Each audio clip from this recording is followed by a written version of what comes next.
Sorry ass DJ.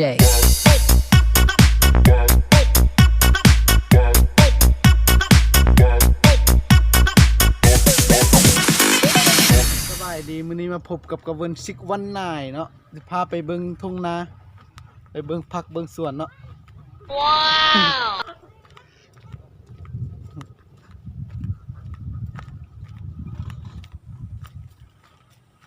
เด้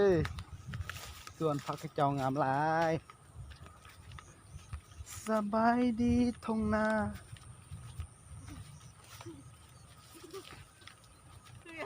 ท่าทะเลกล้องมันสลับกล้องบ่ได้นะนี่นะถ่ายกล้องหน้เลยป้าเขาเฮ็ดเที่ยงหันไหมเนาะ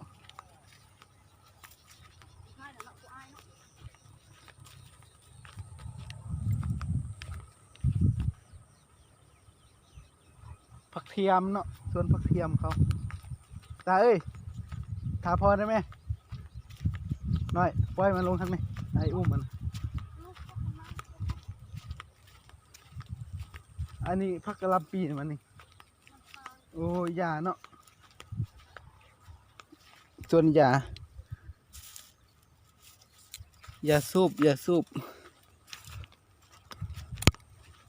ข้าเจ้าผู้เจ้าของมันโอ้อากาศดีหลายกลางให้กลางหน้าเฮานี่ผ่อนคลายสบายดีตาเอ้ยมาพออุ้มมาพออุ้มมาพอพาถ่ายรูปนี่นะดิฮัลโหลยาฮูฮัลโหลพี่น้องลงไหมจ้าย่างคนเดียวไหมมาใส่มันกินเลย มา ที่ว่าอากาศดีพีเอ็มสามเต็มก่อนมีแต่พีเอ็ม นี่วันนี้พาน้องเอลซ่ามาเที่ยวทุ่งนาเนาะธรรมดาแล้วยามเสาร์หมอกคุม เอาไปก่อนไหม หมอกยามเสาร์เนาะ ใส่กิ๊กคนเมื่อย เอ้จ้าเบิ่งกล้องเลยว่ามัวปกหน้าหมดแล้วนี่ดีเอลซ่าก็มาเตือนเด้อมาเก็บผักเด้อวันนี้เด้อเก็บผักกาดผักเทียมผักบัวมาไว้กินอยู่เพื่อนเนาะยิ้วโอ้เขาเฮ็ดหยังนี่ไปปลูกยาปลูกยาสูบเรามาเห็นเนี่ยเขาปลูกข้างหน้าเมื่อกี้เนี่ย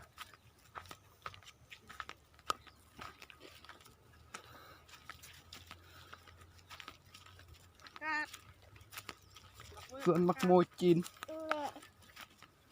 เห็นไหม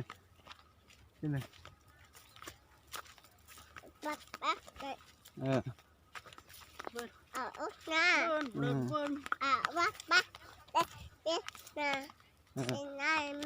ออ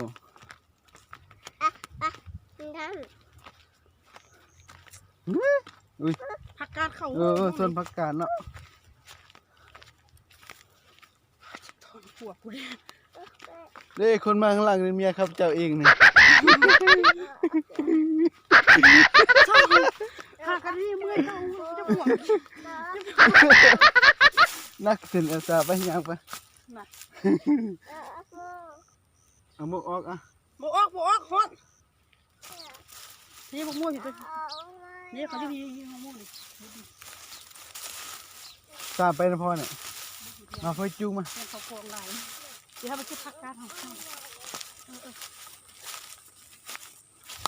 ผักกาดผักเทียม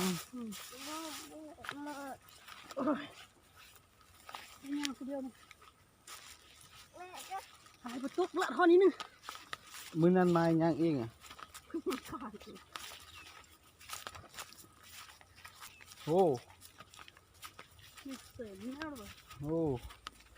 ผักเทียมใหญ่เติบแล้ว ใช่บ้านอายนี่เด้อ ผักเทียมใหญ่เติบแล้วอ่ะคนเขายันทำมาหากิน เอาโอ้แม่เมื่อยเศร้าก่อนแม่มาไว้เจ็บ น่ะวางลงวางลง ใช่น้ำไปเสร็จเขาควง นี่ฮัลโหลไหมครับไหมสบายดีไหมเอซ่าสบายดีไหม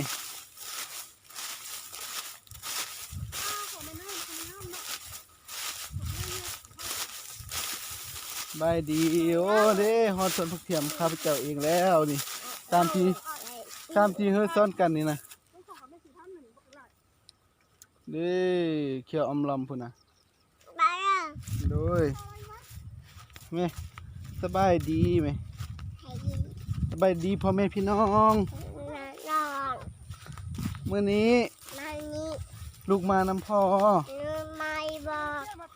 มาเก็บผักบัวผักเทียมผักกาดผักชีเมื่อไว้กินอยู่เฮือนโดยอ๋อผักกาดน้ำบงามเนาะผักเทียมเฮานี่เป็นบลองจงจอยก็เสร็จละน่ะเอซ่านี่มาสวนบ่มาเก็บผักดูมากินขนมกับอันนี้เก็บผักดูเก็บผักมาดูนี่จะเด้อเอาผักเด้อไปกินนะผักกับบงามก็เสร็จละ ไอ้บุงงามเส้นเขาตัวพวกรุ่นเพิ่นเขาละพวกควันมัด นั่นนี่แหละผักปลอดสารพิษเกษตรอินทรีย์แบบธรรมชาติแบบธรรมชาตินะธรรมชาติบ้านเฮาไรปุ๋ยไรสารเคมีปลูกแบบธรรมชาติทางต่อเฟืองแล้วก็ oh no บกขุดไปยังละเอาดอกมาหวานเนาะเอาแนวมาหวานแล้วก็ประมาณ2 อาทิตย์ก็ได้กินแล้ว อยู่แบบพอเพียงเนาะ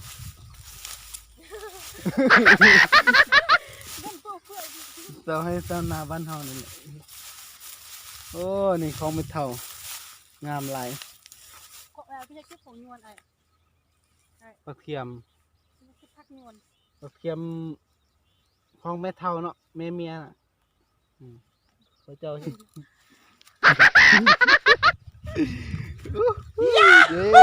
อันนี้ก็ผักบัวนี่ผักบัวเฮ้ยหนึ่ง เดี๋ยวพี่เบิ้งมาสู้กูคนหนึ่งหรือเปล่า ผักบัวปีหน้านี่จะได้หลายเติบ1 2 3 4 5 6ปีนี้เฮ็ด6เฮอว้าวโอ้โย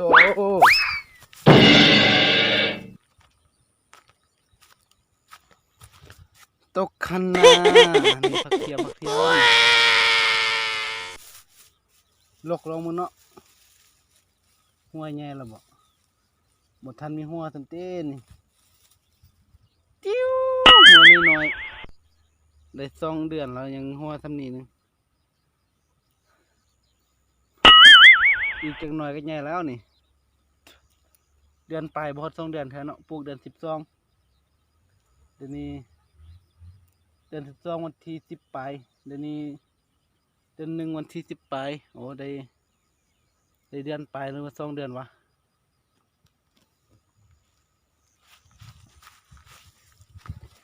ตอนนี้ก็แม่นเนาะอันนี้กำลังเติบโตอยู่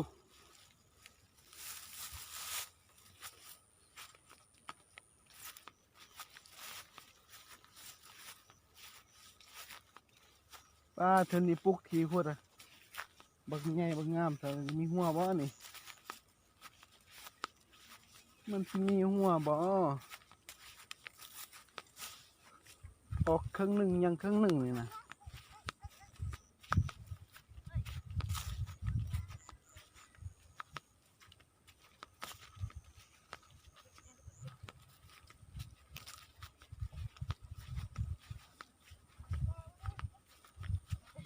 วิธีปลูกกระเทียมนะครับพี่ เป็นได้มากำงามเหมือน คันพี่น้องอยากรู้เราที่มาสาธิตให้เบิ่งเนาะวิธีการปลูก1ตัดต่อเกี่ยวข้าวเกี่ยวน้ำแล้วปล่อยน้ำเขาหน่อยนึงจาก2 มื้อแล้วก็มาตัดต่อแล้วก็ ซักเอาไม้ซับเป็นหูแล้วก็เอากีบผักเทียมไปจิ้มเป็นบอลหัวละบอลไปแล้วก็เอาตอที่ตัดหันมาปกแล้วก็เอาเฟืองที่เอาฟาดหรือเขาปั่นหันมาปกแล้วปะไว้หันประมาณเดือนหนึ่งออกแล้ว เฮ้ยมันเก็บต้นกันทั้งนั้น เนี่ยผักกาดธรรมชาติบ้านเฮา เนี่ยมันก็เยอะอ่ะงาม ผักกาดดอกหญ้าปลาปูนเนี่ยเป็นเบาวดอกหญ้าอะไรเนี่ยกินให้เบิ่งเด้อ ก็จะได้จุดตัวคุณเอา โอ้แซ่บเผ็ด เอาไหมโตระมาเด้อ กับลาบอ๋อเหมาะเอาผักเทียม มันพอ เอาไปซื้อไหมจ้าเอ้ยเก็บผักเทียมไหมนี่ทางหุ่นพอเนี่ยเด้ลูกสาวกกแล้วนี่คิดดื้อคิดให้กินขนมบักดีสบายดีพี่น้องไหม ใบมีนอน สบายดีพี่น้องทั้งหลาย นอนใหญ่ มื้อนี้ มูนี่ ฝากกดไลค์กดแชร์ให้พ่อค่อยเด้อ ในปลาไหลอู ฝากติดตามค่อยนำแน่ ในน้ำโบ มื้อนี้ค่อยมา มีใบ มื้อนี้ค่อยมาเก็บผักนำอีพ่ออีเม แค่ อยู่นาเฮานี่ล่ะ แม่เอา ผักค่อยปลูกไว้แหม่ค่อยนำปลูกไว้หลายๆให้พ่อแม่มาเก็บแม่นี่แล้วแม่ฟ้าวกินเอาขนมเหรอขาดบ่ได้เออนี่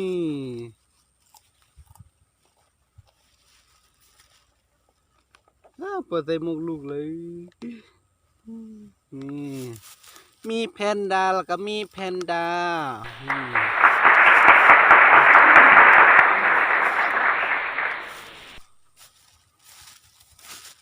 ได้แม่บ้านคนเลี้ยงลูกเนาะเมียอยู่เฮือนเมียไปการไม่เนาะวันอาทิตย์ก็บุพัก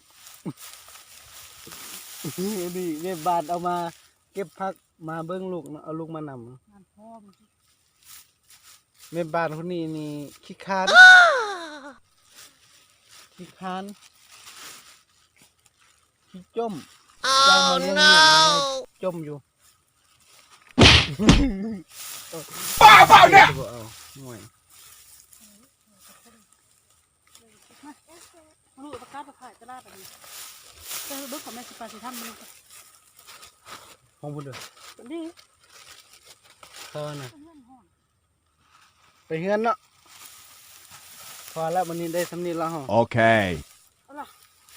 นี่มันสวยงาม เป็นโรคพักเทียมหมดเลยเอาพักเทียม เด็ดเอาลูกตรงลกเด้อเด็ดเอาเบอร์มาไหน โอ้ยโรคเลย บ่ลกเด็ดเอาเนี่ยมัน เอาพักเทียมมากินก่อน ตะบัวเด้อ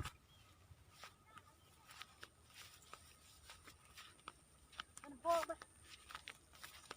เอาลูกเด้อ เร็ว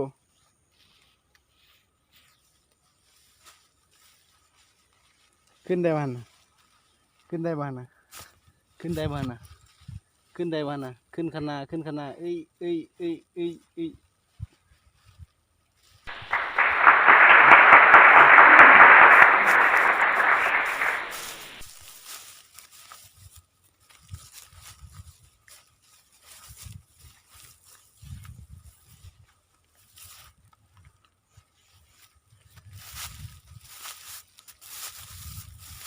แค่นี้มันน้ำแห้งมาเลยขึ้นสาเนาะปล่อยน้ำเข้าอีกรอบหนึงวะ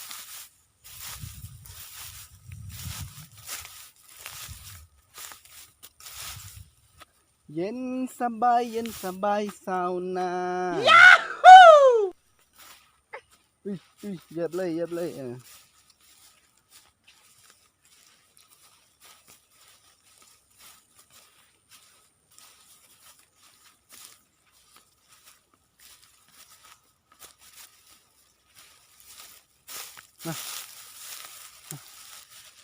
อันนี้มันนี่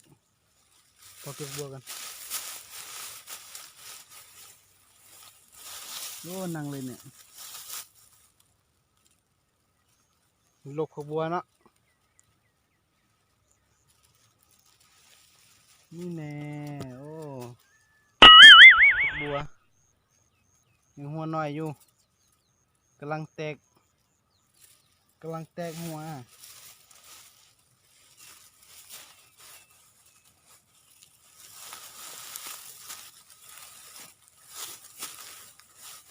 โอ้ลูกเห็ดบ่เป็นเห็ดลูกนะ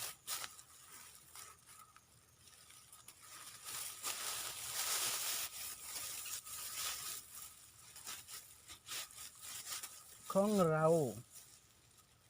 เอาจะผิดใครเนาะไอ้ท่านเนาะแม่นบ่เขาว่าแม่นบ่เราปลูกเรากินได้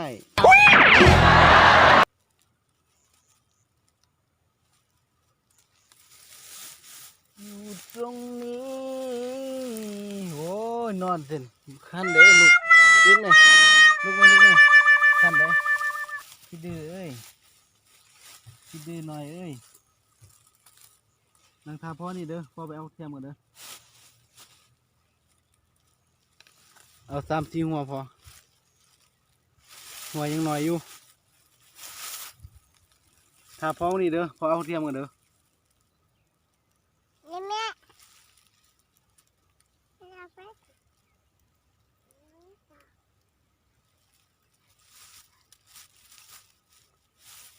ตกเด้อเฮ้ย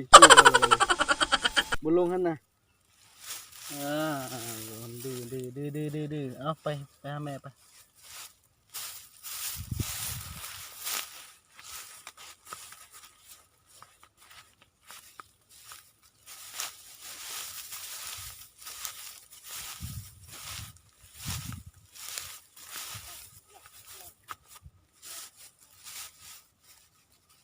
ลงกระเทียมมันนี่โอ้ย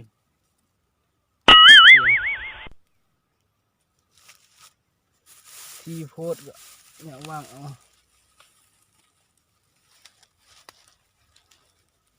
ยังบ่เป็นหัวเท่าเป็นหัวเท่า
เออ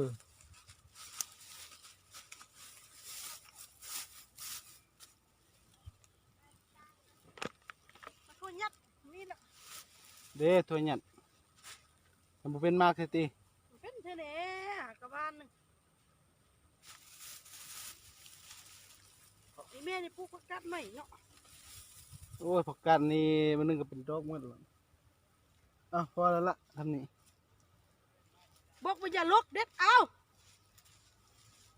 จะบ้าเปล่าเนี่ย